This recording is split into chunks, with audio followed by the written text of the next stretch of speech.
Hey, what's going on? Lauren Sisler here with AL.com. Got Tom Green hanging out the day 4 of SEC Media Days here in Hoover at the Winfrey Hotel. This brought to you by Alabama Career Center System.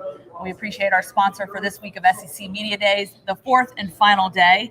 And we had 3 teams here kind of cycling through, one of them being Auburn. We had Arkansas, and we last had Missouri. And so several storylines obviously coming out of this week. But one of the big ones that has been addressed really every day and started with Commissioner Sankey at the podium was the vaccination rate. Only 6 teams in the SEC have actually hit that full vaccination rate, or I should say 80% vaccination rate is what they set that threshold at. At this point in time, Auburn is only at 60%. They don't foresee that getting up to the 80% threshold by the start of the season. How was that addressed today by Coach Harsin, and what are your thoughts? Well, I think it's certainly interesting. I mean, just from talking to some of the other coaches here this week and some of the reports that have been out there, we know that Alabama, Georgia, and Arkansas are among those 6 teams. So I say Vanderbilt up there just because they didn't buy this fall. So 60% is certainly, obviously well below the 80% threshold there. And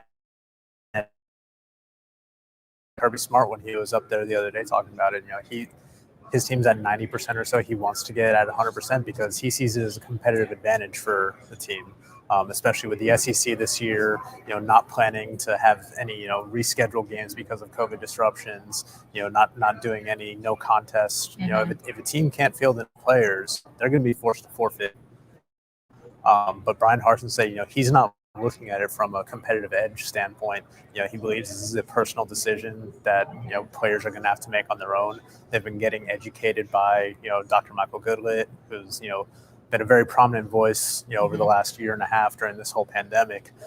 They're receiving the education and, they're being allowed to make their own decisions right now. One thing that Harsin did say, though, is that, over the last 5 months, Auburn has not recorded a positive test. So there is that at least. But, I just find it really interesting, that any football coach really would kind of leave that kind of thing up to chance, especially, with the possibility of forfeitures on the horizon there if a team is, kind of decimated by it. And kind of going off of what Commissioner Sankey said, I guess, opening the week off, just talking about that when he kind of addressed that and said, hey, like we want to get to this rate so that we don't have to worry about college football being impacted. Kind of what was your biggest takeaway from that, and really just, from a standpoint of all the coaches trying to go out there and really give that education to the players, what did you kind of gather from that, how that could be potentially a big impact for this season for these teams? I think Greg Sankey said it best on Monday, that number needs to grow, and it needs to grow rapidly. They don't want to put anything to chance this season. They don't want to, have their bottom line impacted by this like it was last year. I thought it was interesting. Obviously, the SEC has launched their own campaign to encourage people to get vaccinated. Auburn Athletics Director Alan Green even advocated for it back in May when we spoke to him, and he announced their plans to have Jordan Hare Stadium back at full capacity. He said people need to get vaccinated. I think the more prominent voices that you have in this state encouraging people, the better, because right now Alabama is pretty much the bottom of the barrel in the country in terms of getting the adult population fully vaccinated. All right, so another interesting note today, Bo Nix coming through the hallways, obviously as a representative of the Auburn Tigers, and a lot of people have said that they hope to see Bo Nix kind of embrace the leadership role, step into that leadership role. And we know that Coach Harsin is like the quarterback whisperer, right? He's the guy that goes in, develops quarterbacks, has been known to do that, has a great track record of doing that. But obviously it's not just what we're going to see on the field, but off the field too, as a leader in a leadership role. Just based on sort of, Bo Nix's, the way he carried himself through the hallways and even obviously talked to the media into the different rooms, did you get a sense that there's maybe a level of maturity that has been raised a little bit more, and maybe the leadership kind of coming from him is a little bit different than maybe we've seen in the past? Yeah, I think so for sure. And I think Bryan Harsin kind of touched on it himself, just how Bo has kind of handled criticism, outside criticism, just since this coaching staff has arrived. Obviously he can't speak to how, things were, how Bo may have handled those things last season or his freshman season. But, he thinks like he might be a little bit more in the right headspace, has a better understanding of just, when to tune things out and when not. But then, just in terms of his leadership, I think we've kind of seen that throughout the spring. And, the one thing that I thought was, particularly interesting with him, kind of being a little bit more vocal today, he was asked about a tweet by, a new teammate, Tony Fair, who, spent the last couple of seasons at UAB. He, made some headlines over the weekend when he posted a short video on Twitter, and the caption say, we're coming for that elephant head this year. And Bo Nix was like, I love that enthusiasm. I love that confidence. He just, straight up said, we're not scared of Alabama. I know a lot of people want us to be, but we're not. At the end of the day, we're here to win big games. And then Bo finished his statement saying, and we're going to come take that elephant head. So I think kind of seeing a little bit of that, bravado and just that confidence from him speaks a little bit toward his growth and just how he's, kind of handling everything entering year 3. Yeah, and I think that's going to be really important for this Auburn team that obviously gets a new look from its head coach and, the coaching staff, and obviously a lot of players left, transfer portal, NFL graduations, you name it.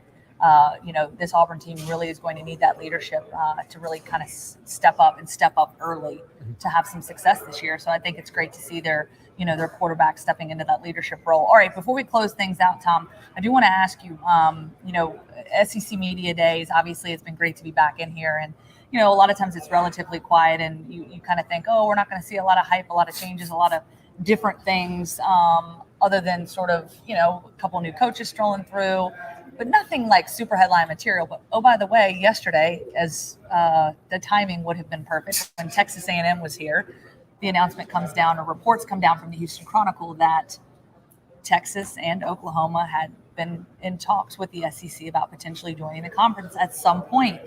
Wanted to kind of get your thoughts on that, especially the timing of it and kind of where we stand now after comments have been made, or at least rebuttals that could potentially be something that we might see in the near future. Yeah. I think the timing was great. I wasn't here yesterday, but I know the report basically came out right before Jimbo Fisher was ready to take the stage.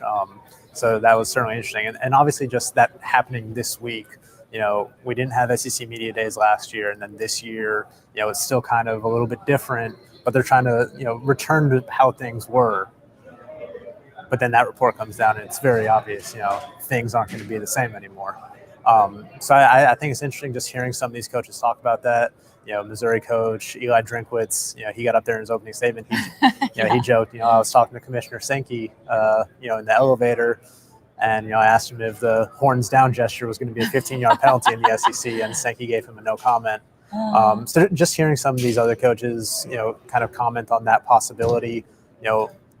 One coach I'd like to hear from on that, we didn't get a chance to ask him about it today, but Bryan Harsin, obviously new to the SEC, but, earlier in his career before he was at Boise, he was the offensive coordinator at Texas. So he can kind of see it from both sides there, the Big 12 perspective and the SEC perspective. So I'm curious to see his thoughts on that moving forward as, we learn more about this possibility. No doubt about it. Always something coming out of this. Can't get out of here unscathed for sure. SEC Media Days, overall thoughts. It's been fun here.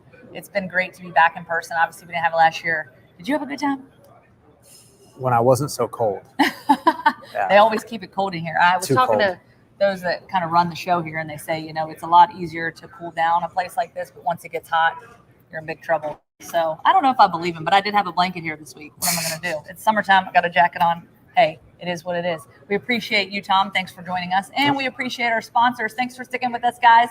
We'll see you again, maybe in a few weeks when football season gets kicked off as we get closer to fall camp. Alabama has a record number of open jobs. Find yours at your local career center.